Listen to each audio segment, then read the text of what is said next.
안녕하세요.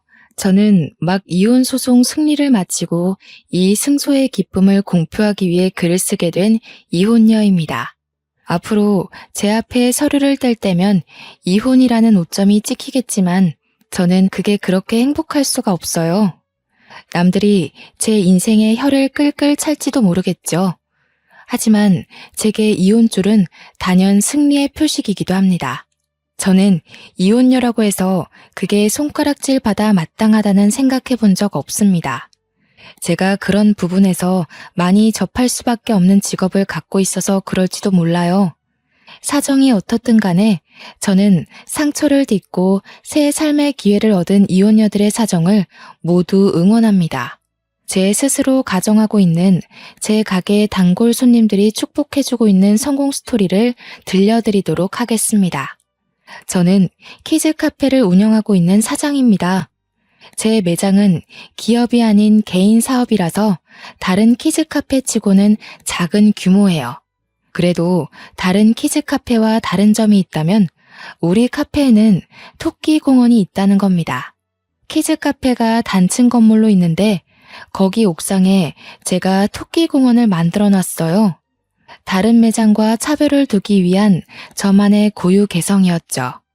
당연히 제 카페가 처음부터 장성했던 건 아닙니다.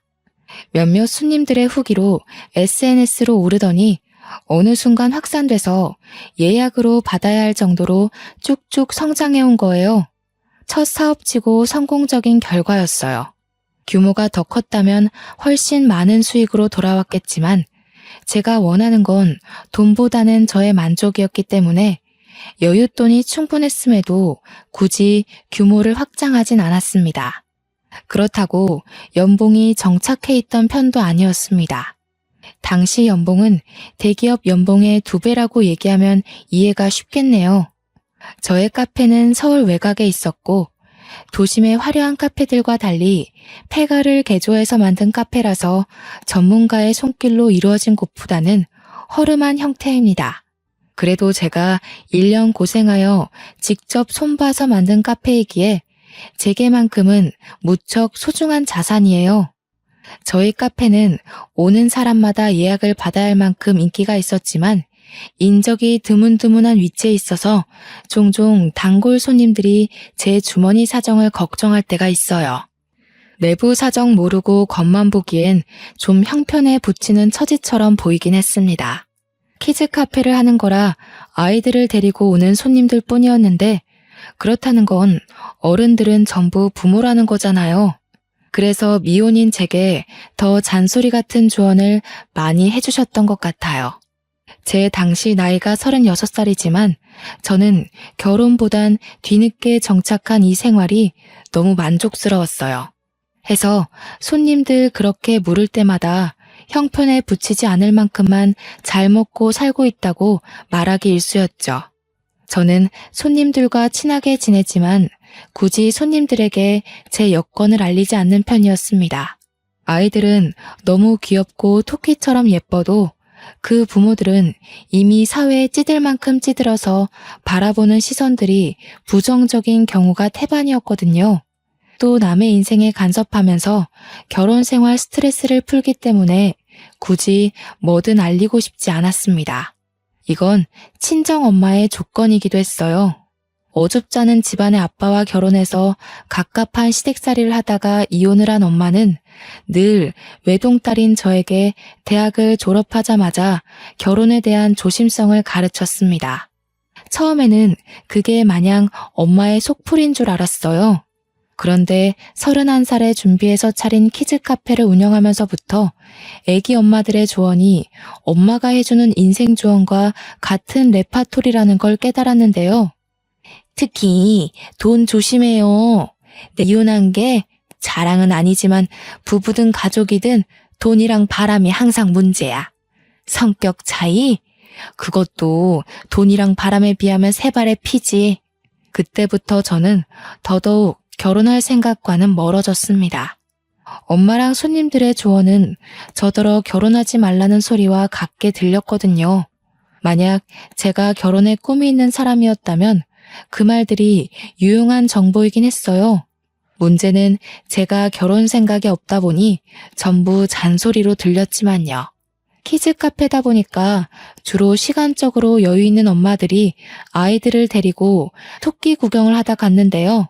한날은 아빠 되는 사람이 토끼 같은 딸내미를 데리고 방문한 적이 있었습니다. 아빠들이 아이를 데려오는 경우가 종종 있긴 해도 엄마 손님에 비해 빈번하지 않아서 저는 한 번 오는 아빠 손님들 얼굴을 웬만하면 기억하는 편입니다. 그날 그 남자가 딸이랑 되게 잘 놀아주는 모습을 보면서 한 번은 그런 생각이 들었어요. 세상에 저런 아빠들만 있었다면 우리 엄마도 이혼을 안 했으려나 싶더라고요. 그만큼 그 남자가 참 가정적이고 아이한테 살가운 타입이었다는 겁니다. 그렇게 그 남자는 2번, 3번 예약을 해왔고 4번째 예약을 했을 때 그 남자의 딸이 제게 고자질하듯 느닷없는 발언을 했습니다. 은별이는 토끼 보러 오는 거 아니에요. 삼촌이 이모 좋아한대서 자꾸 저 데리러 와요. 저는 토끼보다 강아지가 더 좋거든요. 근데 삼촌이 이모 보고 싶은 거면서 자꾸 토끼 보러 가자고. 남자가 급하게 은별이라는 아이 입을 막았지만 당연히 이미 다 들은 상태였죠. 그건 규모 작은 매장 탓에 내부 손님들까지 다 듣게 되었어요. 어찌 보면 공개 고백이었다는 거예요. 하지만 제게는 그 사실보다 좀 더 놀라웠던 부분이 있었습니다. 그 남자가 아이 아빠가 아니라는 것이었어요. 삼촌 조카 사이였다는 사실이 살짝 당황스럽긴 했습니다. 제가 남자를 쳐다보자 남자는 얼굴 시뻘개져서 토마토 주스 2잔 결제해달라고 카드를 내밀었어요. 미세하게 손까지 떨고 있었습니다. 그 모습이 은근 순수하게 다가왔고 저는 결국 웃음이 터졌죠. 그게 시작이었어요. 연애를 쉰 것도 오래지만 연애를 하더라도 워낙 들은 것이 많아서 결혼 생각은 없을 줄 알았거든요. 그런데 제게 결혼하고 싶은 남자가 생길 줄은 몰랐네요. 남자 나이는 40살이었고 제 나이 36살이었습니다. 저희는 시작하면 결혼을 전제로 만나야 하는 인연이기도 했어요. 그렇다고 하더라도 의무를 갖지 않고 편한 마음으로 시작을 했는데 어쩌다 보니 연애한 지 1년도 안 되어 결혼을 하게 되었습니다. 남편에게 크게 흔들렸던 이유는 그동안 지켜보면서 매 순간 느꼈던 건데 자기 조카를 바라보는 시선이 너무 가정적이고 진심이더라고요. 제가 키즈 카페를 운영하는 이유가 아이가 좋아서도 있었기에 저처럼 아이에게 진심인 남편의 모습이 멋있게 다가왔습니다. 그래서 남편과 저를 닮은 아이도 빨리 낳고 싶었고 남편에게 반했던 그 가정적인 모습을 기대하기도 했어요. 그러나 아이 문제와 돈 문제는 다르다는 걸 결혼을 하고 실감하게 되었습니다. 결혼 조언을 많이 듣고 보는 관점이 넓어진 저에게도 이렇게 결혼 생활에 문제가 생기는데 아마 결혼 생활에 문제없는 부분은 없지 않을까 싶네요. 남편이 달라졌다고 느꼈던 첫 번째 이유는 바로 소비 부분 때문이었습니다. 결혼하기 전에는 남편이 기를 쓰며 제게 돈을 쓰자고 했고 제가 결제하는 걸 다 맡고서 무조건 자신이 사겠다고 했거든요. 그런데 저를 다 잡은 물고기라 여겼던 건지 결혼하고 1~2달 뒤 슬슬 내빼기 시작하더라고요. 딸기 먹고 싶다. 자기 나 딸기 좋아했던 거 기억나지? 작년철에 자기가 사다 줬었잖아. 이번에는 마트에 딸기가 좀 빨리 나왔더라고. 일 끝나면 같이 마트 갈래? 딸기? 요즘 딸기철 아니라서 비쌀 텐데. 여보 가게에 딸기 주스 팔지 않아? 거기 딸기 재워놓을 거 아니야. 그거 먹지 그래? 무슨 소리야. 손님한테 파는 걸 내가 먹으면 장사는 어떻게 하겠어? 바쁜 거면 그냥 나 혼자 다녀올게. 마트 가는 거 어려운 것도 아닌데 뭘. 미안해. 오늘만 그렇게 해주라. 사실은 오늘 회식이 있거든. 이게 갑자기 잡힌 거라 내가 미리 말 못했어. 다음에 내가 맛있는 거 사줄게. 남편 직업은 초등학교 선생님이었습니다. 초등학교 퇴근 시간은 중고등학교 선생님들과 달리 조금 이른 걸로 알고 있어요. 심지어 남편은 짬이 찬 교사였기 때문에 퇴근 시간을 4시 반 전후로 조정도 할 수 있다고 알고 있습니다. 저랑 연애할 때도 남편은 초등교사였고 키즈 카페 손님 중에 초등교사가 있어서 잘 알아요.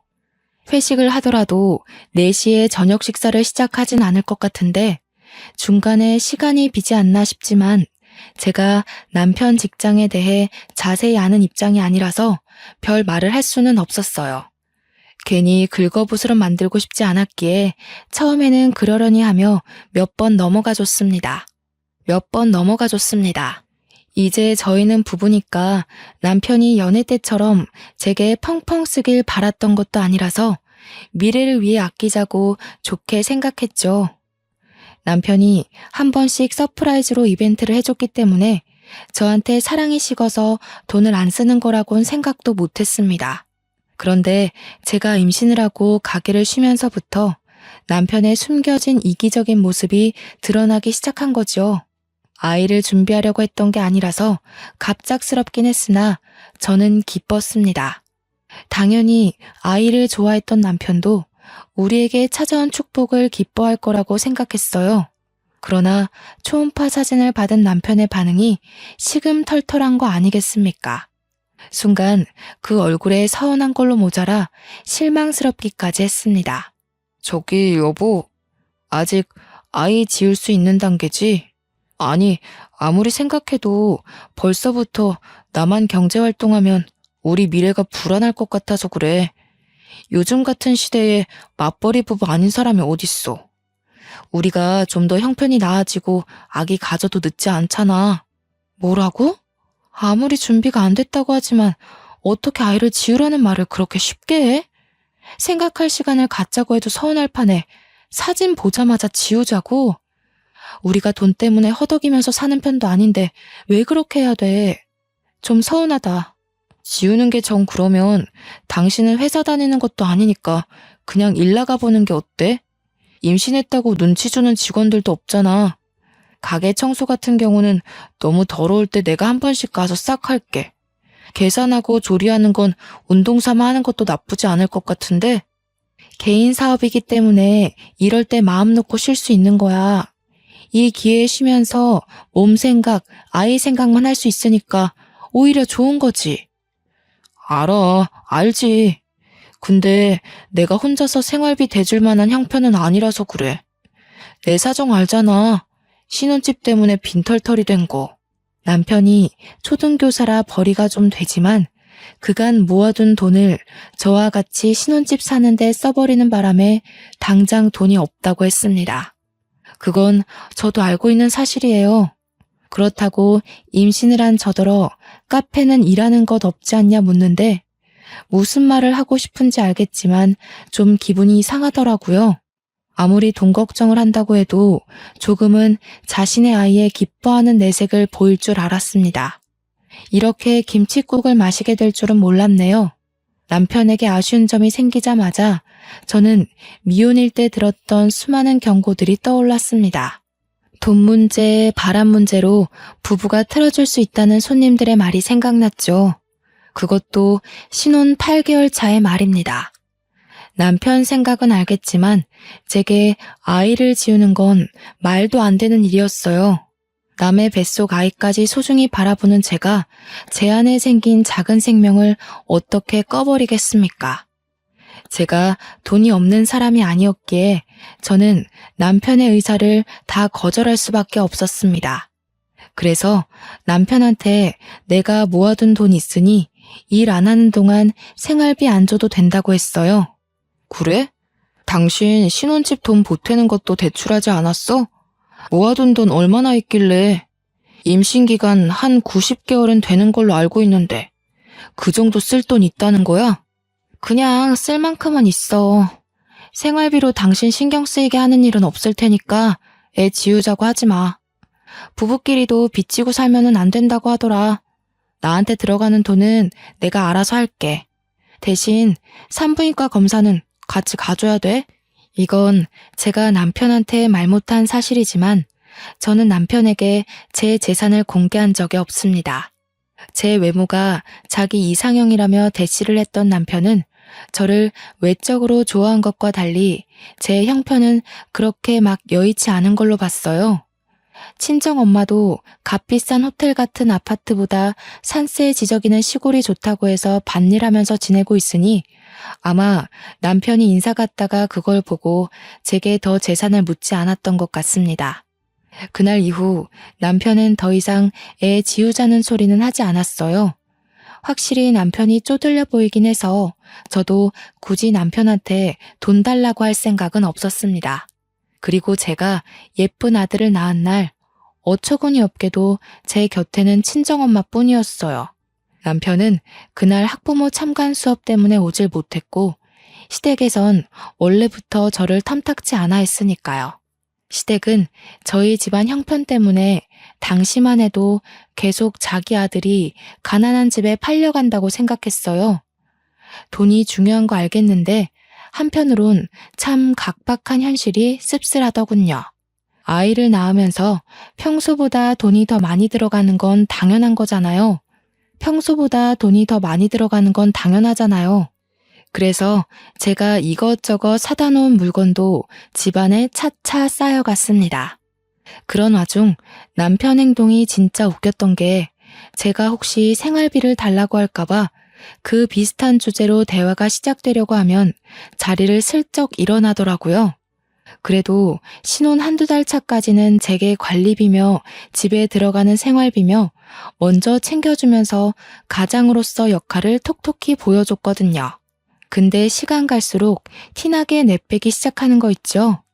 기가 차서 저도 절대 돈 얘기는 언급 안 했습니다. 제가 남편한테 돈을 달라고 할 것도 아니고 제 수중에 돈이 없는 것도 아니었으니까요. 그런데 한날 남편이 의외로 저에게 먼저 돈 얘기를 한 적이 있었어요. 근데 여보, 가게 문 닫은 지도 벌써 1년 넘었잖아. 생활비 안 모자라? 당신 애기용품 사는 것 보면 돈 만만치 않게 들 정도이던데. 모은 돈이 아직도 있어? 엄마한테 받아 쓰지. 엄마가 아이 낳은 선물로 생활비 좀 보태주셨거든. 엄마가 워낙 손이 커서 애한테 이것저것 좀 사주라고 돈 보내주는 것도 있고. 아, 그래? 장모님 돈 좀 있으신 거야? 일도 안 하고 계시는데 돈이 어디서 나서? 결혼하기 전엔 나한테 따로 그런 말은 안 했었잖아. 필요 없다고 한 것도 애초에 여유가 있으셔서 그러셨나 봐. 남편은 친정에 돈이 있다는 사실에 눈을 희번덕거렸습니다. 그러면서 뒤이어 하는 말이 황당 그 자체였는데요. 장모님 돈 좀 있는 거면 우리가 좀 더 빌릴 수 없을까? 내가 급한 사정이 있는데 사실 당장 해결할 수 있는 돈이 없어. 아주 급한 거라. 급한 사정이라니 무슨 일이길래 돈까지 필요해? 말하는 것 보니까 작은 돈은 아닌 것 같고. 얼마나 필요한 건데 드러나 보자. 사실은 내가 친구한테 1,000만 원을 빌렸는데 갚기로 한 기한이 다음 주라서 그 친구도 넉넉하지 않은데 빌려준 거라서 기한 밀리면 안 되거든. 제 딴에는 충격적인 사실이었습니다. 친구한테 1,000만 원을 빌렸다뇨. 대체 왜? 언제? 저도 모르게 몰아세우며 물어봤더니 남편이 시댁 핑계를 대더라고요. 시모가 관절 수술했는데 병원비가 1,000만 원 나왔다는 거 아닙니까? 그걸 듣고 당시에는 얼마나 놀랐는지 몰라요. 뭐? 아니 그걸 왜 이제야 말해? 시댁 일인데 며느리로서 모르는 게 말이야? 그렇지 않아도 어머님 아버님께서 날 마음에 안 들어 하시는데 이러면 완전 눈밖에 나는 셈이잖아. 당신은 날 시댁이랑 영영 멀어지게 만들려는 거야? 아니 그럴 리가 있겠어. 일단 진정해. 나는 당연히 너한테 돈이 없는 줄 알고 말해봤자 달라질 상황 아니라고 생각했지. 그럼 해결도 안 나고 고민하는 사람만 괜히 배가 되는 거잖아. 그건 내가 판단할 일이지.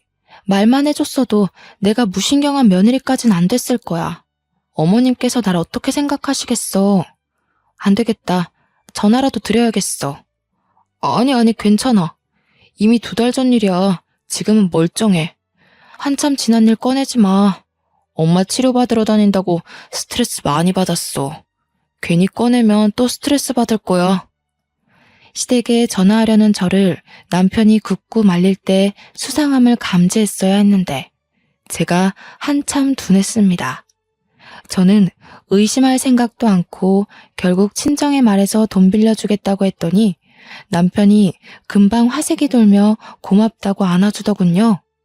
그날 집안 청소랑 식사 준비까지 다 해주며 간만에 연애 때의 모습을 보였습니다. 그날 이후로 저는 연년생 딸아이를 갖게 되었어요. 그렇게 1,000만 원을 가져간 남편은 저한테 더 잘하겠다면서 자기가 돈 열심히 벌어서 토끼 같은 우리 자식들 위해 죽을 때까지 희생한다고 난리를 쳐댔습니다. 과한 오버였고 허세였지만 힘이 솟는 남편의 모습이 나쁘지 않아서 저도 그저 웃음으로 넘겼네요.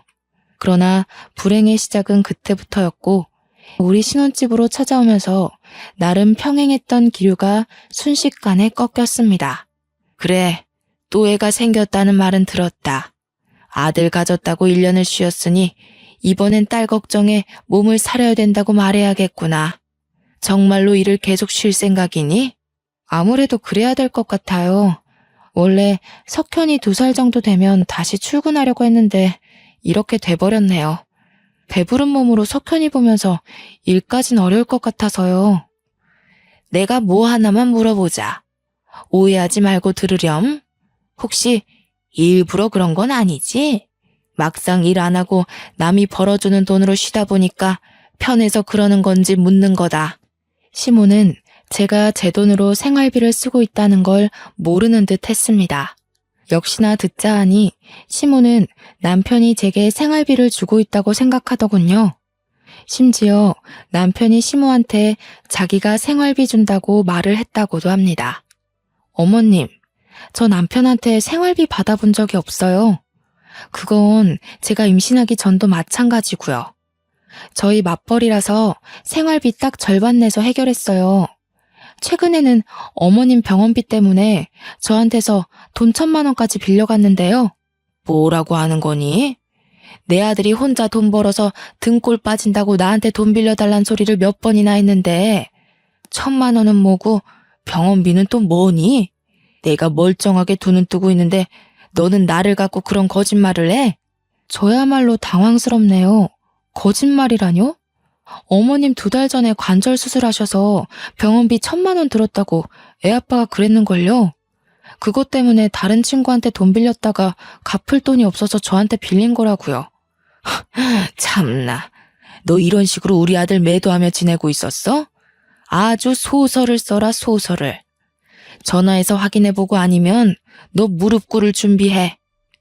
시모는 그 자리에서 남편에게 전화를 걸었고 보나마나 제 말이 거짓일 거라고 계속 쌍심지를 켰습니다. 그러던 중 전화를 받은 남편은 시모가 묻는 말에 능청스럽게 시모 의견을 들어주기 시작했어요.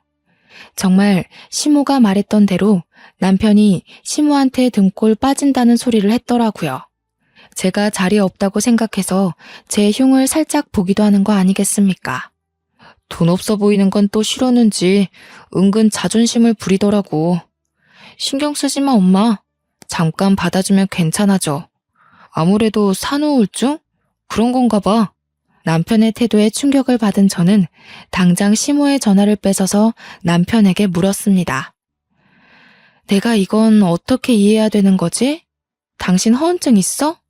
아, 다른 변명 다 필요 없고 그래서 내 돈 1,000만 원은 어디다가 썼는데? 여보가 왜... 아니 그러니까 엄마가 하도 당신을 못 살게 구니까 내가 나름 엄마 이해시키려고 그냥... 아니 그보다 엄마랑 같이 있는 거야? 왜? 당황한 남편은 어버버거리며 시모랑 저랑 같이 있는 걸 빠르게 상황 파악하는 중인 듯 싶었습니다. 머리 굴리는 소리가 수화기 너머까지 들리는 것 같았어요. 그럼에도 불구하고 마땅한 변명거리를 못 찾았는지 바쁘다고 끊어버리더군요. 지켜보던 시모는 자기도 자신 아들의 버벅거림에 수상함을 감지했는지 갑자기 제게 자기 아들 잡고 살았냐며 불같이 성을 내기 시작했습니다. 저 때문에 남편이 이도저도 못하고 기죽어 살고 있다고 멋대로 몰아갔죠. 어머님, 판단 제대로 하세요. 지금 어머님 아들이 배불리 출근하고 있는 거 다 제 돈이에요. 못 믿으시겠으면 앞으로 증명해드려요? 남편이 어머님 집 가서 밥 얻어먹게 만들어야 제 말 믿겠어요? 뭐라고? 네가 드디어 본색을 드러내는구나? 내가 너 처음부터 별로라고 생각했어. 코딱지만한 게 가게 하나 하면서 그런 것도 사장이라고 떵떵거릴 때부터 성격 만만치 않다는 걸 알았다고. 돈 1,000만 원도 없어서 여기저기 고개 숙이며 굽신거리는 어머님 아들보단 제가 떵떵거릴만 하지 않나 싶은데요. 어머님 지금 이러시는 거 남편한테 하나도 도움 안 되는 거예요. 뭐야? 돈 1,000만 원 가지고 엄청 자랑질 해대네. 우리가 1,000만 원이 없긴 왜 없어? 우리 집을 뭐로 보고. 시골 총구석에 산다는 네 엄마보다 도심 한가운데서 교사 엄마 소리 듣는 내가 더 잘 살아. 1,000만 원 그까짓 건 뭐라고. 우리 아들한테 그 정도는 껌값이야. 그럼 그 껌값 좀 돌려받아야겠다고 하면서 저는 당장 종이와 펜을 가져왔습니다. 그리곤 시모한테 아들이 싼 똥 교사 엄마가 좀 처리해달라고 예의 없게 말했어요. 그러니 시모가 건방지게 어른한테 뭐 하는 짓이냐고 더 열을 내더군요. 돈 없는데 괜히 자존심 부리는 거 맞죠? 못 갚을 것 같으면 그냥 마세요. 대신 제가 남편을 무슨 취급을 하든 신경 끄시고 저희 친정이랑 저 함부로 모욕하는 일도 없어야 할 겁니다. 제가 시모 신경을 살살 긁어주니 제 분에 못 이겨 차용증을 막 휘갈겨 작성했습니다. 그리곤 제게 펜을 던지면서 이게 다 거짓말이면 고소할 거라고 하며 집을 박차고 나갔어요. 얼떨결에 차용증을 얻어냈지만 저는 이걸로 1,000만 원 문제를 끝내지 않았습니다. 그래서 1,000만 원은 대체 어디에 쓰였는지가 계속 궁금했어요. 무조건 알아내야 할 것 같은 촉이 왔죠. 사람에게 불행이 닥치면 하나의 능력이 생긴다고 오감과 육감이 바짝 서면서 머리가 팽팽 돌기 시작했습니다. 그러다 키즈 카페 손님들이 알려준 이혼의 계기가 되는 이유 2가지가 떠올랐어요. 바로 돈 문제와 바람 문제였습니다. 혹시 1,000만 원이 불륜 때문일까 싶더라고요. 저는 온 집안을 뒤지며 남편의 바람 흔적을 찾았어요.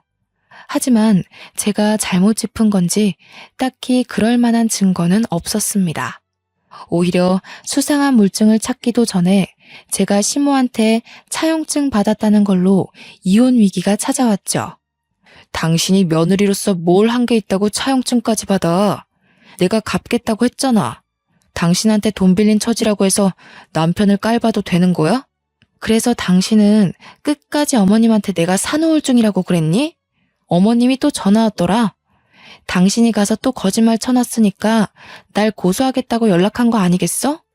그래, 내가 아들로서 엄마한테 불효하기 싫어서 거짓말 좀 했다. 그게 이렇게까지 할 일이야? 우리 엄마한테 차용증을 받았다는 건 우리 집에 침 뱉는 거나 다름없어.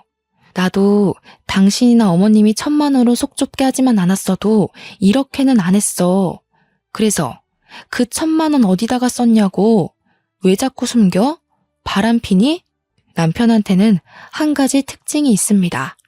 결혼하기 전에도 갑작스런 상황에 진실이 툭 튀어나오면 얼굴이 빨개지는 신체적 특징을 보였어요.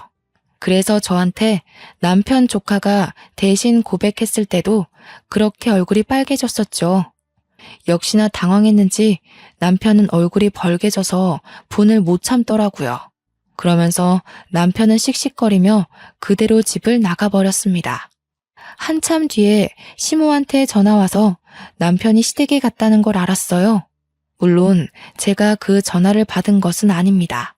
남편과 싸우는 도중 아이가 다쳤는데 혹시 문제 생겼을까봐 병원 가느라 바쁘기만 했어요. 다행히 아무 이상 없었고 저는 아들을 안고 나오면서 마음을 독하게 잡았습니다. 저는 바로 키즈카페 단골 손님이었던 사람들에게 연락을 했습니다. 그렇잖아도 제 소식이 궁금했다며 반겨주는 손님들을 따로 제외했죠. 제가 미혼일 때만 해도 그들이 부모의 처지다 보니 세상 보는 관점이 팍팍하다고만 생각했는데 기혼녀가 돼버린 입장에서 다시 보니 너무 실용적이고 귀한 조언들인 거 있죠. 잔소리 같기만 하던 경고가 그때는 제게 유일한 살 길이었습니다. 손님들의 한마디 한마디가 중요했어요. 그리고 그중엔 남편 초등학교 옆에 붙은 병설 유치원 선생님도 있었는데요. 제 사정을 다 듣게 된 손님이 제 남편이 누군지 알게 되자 저에게 충격적인 말을 해주었습니다. 그 선생님이 사장님 남편이었어요? 제 남편도 거기 학교 선생이거든요. 남편이 자기 동료한테 1,000만 원 빌려줬다길래 저희가 그걸로 얼마나 싸웠는데요. 그 소리를 듣고 저는 간절히 부탁해서 그 교사 손님의 남편까지 만났습니다. 그 남자는 제가 누구의 아내인지 알자마자 자기를 찾았다는 것에 크게 당황했어요. 어쩔 줄 몰라 입을 다물고는 제가 묻는 1,000만 원의 행방에 대해서 난감해하기만 했죠. 제발 부탁이에요, 선생님. 저한테 자식들이 2이나 있어요. 하나이는 아직 태어나지도 않았고요. 이 상황에서 제가 아이들을 더 잘 키워내려면 남편이 뭐라고 다니는지는 알아야 되잖아요. 제발 도와주세요. 그렇게 제 사정을 이해해준 그 남자는 모든 사실을 털어놨고 제가 이혼 결심하도록 만들었습니다. 아주 확신을 주었죠. 웬 교생 선생님과 2달 전 바람이 났던 남편은 그 교생 선생님이 실습을 마치고 떠날 때가 되자 입 다물어주는 대가로 교생 쪽에서 남편한테 1,000만 원을 요구했다고 했습니다. 남편은 자기의 교사 명성 때문에 어쩔 수 없이 1,000만 원을 줘서 입막음 시켰다고 해요. 저는 이 모든 사실을 녹음하고서 친정을 가장 먼저 찾았고 아들만 맡긴 뒤에 제 돈으로 변호사까지 고용해서 시댁을 찾아갔습니다. 남편이 출근할 시간대쯤 찾아갔어요. 일부러 지각하게 만들려고요. 제가 연락도 없이 시댁에 들이닥쳐서 이혼 소송을 하겠다고 요구하자 변호사 등장을 보고 당황한 시댁은 저더러 이게 무슨 짓이냐고 어정쩡하게 대꾸하기만 했습니다. 돈 문제, 바람 문제 일으킨 남편, 억울해서 데리고 살 수가 있어야죠. 변호사 선임해서 왔으니 하고 싶은 말 있으면 지금 하세요. 전문가 등장해 시모와 남편은 꿀먹은 벙어리가 되었습니다. 귀한 변호사 모셔다 놓고 시간을 뺏을 수가 없어서 그냥 제가 먼저 입을 열었어요. 남편 불륜 증거, 차용증 효력, 양육비, 재산 분할까지 남편을 소송을 해야만 하는 증거들을 풀어놓았죠. 남편은 무엇보다 불륜 사실이 발각된 것에 얼굴이 새빨개졌습니다. 누가 부녀 아니랄까봐 같이 듣고 있던 시모도 당황해서 얼굴이 벌개졌더군요. 맞고소하고 싶으면 해. 누가 봐도 당신 쪽에서 패소할 것 같지만. 어머님이 돈 많다고 그렇게 자랑하더라. 패소해서 소송 비용 날리더라도 타격은 없겠네. 여보, 이러지 마. 우리 뭐 제대로 얘기한 것도 아닌데 갑자기 나타나서 이게 무슨 상황이야. 우리가 같이 산 세월이 얼만데 내 얘기는 들어보지도 않을 거야? 남편은 일단 변호사 보내고 얘기하자며 눈치를 봤고 저는 그런 남편에게 우리 사이에 더 이상 변호사 없는 대화는 필요 없을 것 같다고 그만 작별 인사를 했습니다. 그랬더니 시모가 제게 끝까지 건방진년이라고 욕을 하더군요. 그걸 뒤늦게 남편이 막아낸다고 애를 쓰느라 저를 쫓아오진 못했습니다. 저는 짐 싸들고 바로 친정으로 이사했어요. 그 뒤로 시댁에 소송장이 보냈는데 남편한테서 불같이 전화가 왔습니다. 당신, 나 돈 없는 거 알잖아. 우리 엄마가 한 소리를 왜 그대로 믿었어? 우리 엄마보다 당신이 내 주머니 사정 더 잘 알면서. 여보, 나한테 화난 거 있으면 차라리 그냥 욕하고 때려. 소송까진 가지 말자 우리. 어? 당신은 이런 와중에도 자식들 걱정은 하나도 안 하는구나. 어떻게 당신같이 자기 생각만 하는 사람이 조카를 그런 눈으로 봤었는지 모르겠네. 내가 아무래도 단단히 콩깍지가 쓰였었나 봐. 아니면 당신이 작정하고 나를 속였거나. 당연히 우리 애들 궁금하지. 석현이도 걱정되고 앞으로 태어날 우리 딸도 내가 꼭 아빠 노릇 해줘야지. 그런데 지금은 사정이 이렇게 돼버렸잖아. 소송 먼저 취하해주면 내가 정말 잘할게. 아빠 노릇? 당신이 앞으로 우리 애들 앞에 아빠 자격으로 마주할 일은 없을 거야. 양육비 핑계로 집에 함부로 찾아오는 순간 접근 금지 신청할 테니까 각오하던지. 남편은 저더러 진짜 너무하다고 찌질하게 애걸하면서 빈털터리 사정을 빌미로 제게 선처를 해줄 것을 계속 부탁했습니다. 그래도 제가 단호하기만 하자 조급해진 남편은 목소리가 다소 돌변하면서 제 재산을 들먹이더라고요. 늙은 나이에 SNS를 안 해서 몰랐는지 저의 키즈카페 평판이 높다는 걸 뒤늦게 알게 된 거였어요. 당신 나랑 이혼하면 손해일걸? 당신이 가진 재산 나랑 반으로 나눠야 돼. 그거 억울할 거 아니야. 당신이 나한테 재산 숨겼던 건 안 따질게. 제발 선처해주라. 내 돈주머니 알고 나니까 그 재산까지 또 탐나는 거야? 내가 당신 돈 보고 결혼한 건 아닌데 내가 아는 교사 중에 당신이 제일 밴댕이 소갈딱지네? 위자료 낼 돈 없으면 교사 엄마라는 소리 듣고 1,000만 원 껌값이라고 떵떵거리던 당신 엄마한테 달라고 하라니까? 밴댕이 소갈딱지? 내가 누구 때문에 이렇게 됐는데 나도 그럼 당신 재산 속였다고 사기죄로 고소할 거야. 요즘 재산 사기 많아서 당신 무조건 뭐 하나 걸릴걸? 그래, 해보던가. 내가 없는 돈을 있다고 입간 것도 아닌데 그게 될지 모르겠네. 그리고 이혼이 나한테 손해라고? 카페든 내 돈이든 다 엄마 이름으로 돌려놔서 너한테 떨어질 돈 같은 건 없는데 어쩌니? 그거 하나는 있다. 부동산 빚. 신혼집을 살 때 저는 돈이 있음에도 일부러 대출을 내서 보태주었습니다. 남편은 그걸 보고 더더욱 제가 돈이 없는 형편이라고 생각했었어요. 제가 그렇게까지 했던 이유는 남편을 사랑했음에도 결혼이란 현실을 위한 대비책 같은 거였습니다. 부동산 채무는 재산 분할 대상이 되기에 충분한 요인이라고 키즈카페 손님 중 한 사람이 팁을 주었거든요. 엄마 손님들 덕분에 저는 결혼하기 전부터 제 가게 명의, 제 계좌를 전부 엄마 걸로 돌려놓고 시작을 했어요. 그러니 남편이 제게서 가져갈 수 있는 재산은 신혼집 내에 있는 가구와 빚밖에 없었습니다. 물론 분할이기 때문에 저한테도 제 빚이 조금은 떨어지겠지요. 하지만 그 정도는 저한테 껌값인 수준이라 아마 화살은 남편에게 다 꽂힐 겁니다. 소송을 준비하던 사이 저는 딸을 낳았고 몸조리해서 건강하게 법원을 출석했습니다. 당연히 이례 없이 승소를 했어요. 절망하고 있는 남편에게 가서 상간녀를 소송했다는 소송장까지 보여주었고 당신 또한 공무원 밥줄 끝났다고 마지막 숨통까지 짓밟아 주었습니다. 내가 결혼하기 전에 당신한테 얼마나 퍼줬는데 그건 그냥 꽁으로 받아먹고 내 돈은 전부 다 털털 털어가겠다. 정말 당신 이 정도로 이기적인 사람인지 몰랐어. 빚 떠넘겼으면 됐지. 상간녀 소송까진 할 필요 없잖아. 그러니까 왜 결혼 약속을 쉽게 생각했어. 나는 당신이 마냥 다 좋기만 한 줄 알아? 돈 문제엔 빚으로, 불륜 문제엔 사회 제명으로 복수를 해줘야 된다고 하더라고 엄마들이. 그리고 그 교생 선생도 알아야지. 선생이란 학생을 가르치는 것이지 학부모를 꼬시는 게 아니라는 걸.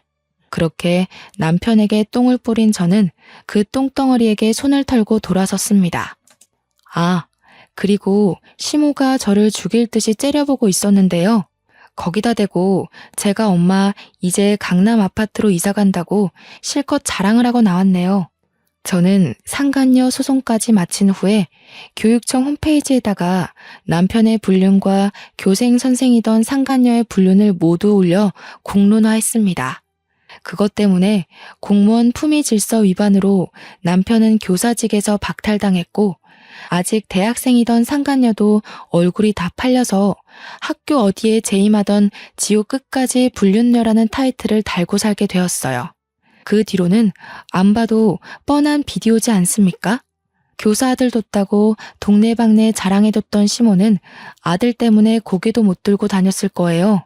남편은 한동안 시댁에서 꼼짝도 안 하는 것 같았고요. 모든 것이 정리가 되자 저는 이 승리의 기쁨을 우리 카페 단골 손님들과 나누고 싶더라고요. 그래서 제가 한 일주일은 카페를 무상으로 오픈했었습니다.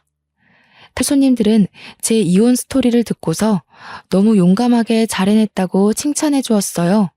그렇게 축하까지 받았으니 더 속이 시원했는지도 모르죠. 발에 박힌 티눈의 경우 막상 제거하기 번거로워 대부분 고통 참고 병원 가길 미루는데 그것 싹 관리해서 없애버리면 너무 시원하고 걷기도 편하지 않습니까?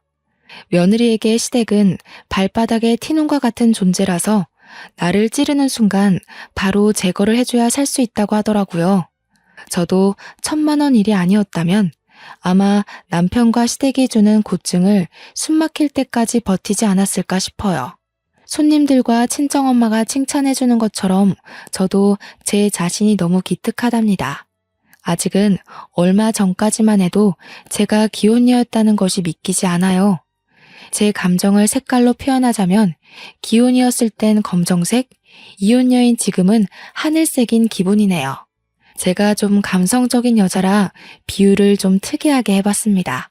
참, 친정에서 지내게 된 저는 친정에 어린아이들을 떼놓고 다시 카페를 오픈하게 되었는데요. 당분간은 친정엄마가 저 일할 때만 아이들을 돌봐준다고 하더라고요. 혹시 엄마가 체력에 붙일 것 같으면 제가 어린이집 알아보겠다고 했는데 엄마도 밭일만 하다가 간만에 토끼 두 녀석을 데리고 지내니 사는 게 즐겁다고 하지 뭡니까? 그래서 저희는 어린이집 말고 아이 5살이 되면 유치원을 보낼 계획이에요. 손님들 중 가끔은 제 사정에 위로를 보내주는 분들이 있는데 그럴 때면 내가 힘들어야 되는 처지인가? 고민해야 될 정도로 전 너무 에너지가 넘치기만 하더라고요. 퇴근하고 집에 가면 아들 석현이가 아장아장 뛰어오고 딸 석희가 귀여우는데 얼마나 힘이 난다고요. 경제적으로 여유가 있으니까 남편 빈자리가 느껴지지도 않고 편하기만 하던걸요. 이혼으로 인해서 기쁨을 크게 얻었지만 그렇다고 제게 이혼이 마냥 쉬웠던 건 아닙니다. 저도 이혼을 결정하기까지 어떤 길이 저와 아이들을 위한 미래인가를 많이 고심했어요. 남편의 변심도 시댁이 주는 은근한 스트레스도 모두 상세히 작성하기에 분량 조절이 안 되어서 함축시켰던 거지 저도 많이 울고 서러웠습니다. 물론 제가 남편한테서 정을 빨리 뗀 편은 맞는 것 같아요. 그랬으니 털고 일어나는 기간도 그만큼 짧았던 게 아니었나 싶어요.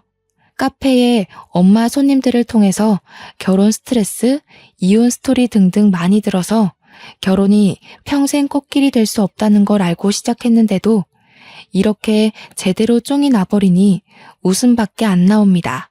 역시 결혼에는 잘 살겠다는 마음의 준비가 필요 없고 오히려 어떻게 잘 끝을 볼까를 준비하는 게 나의 미래를 위한 안전장치가 아닌가 생각합니다.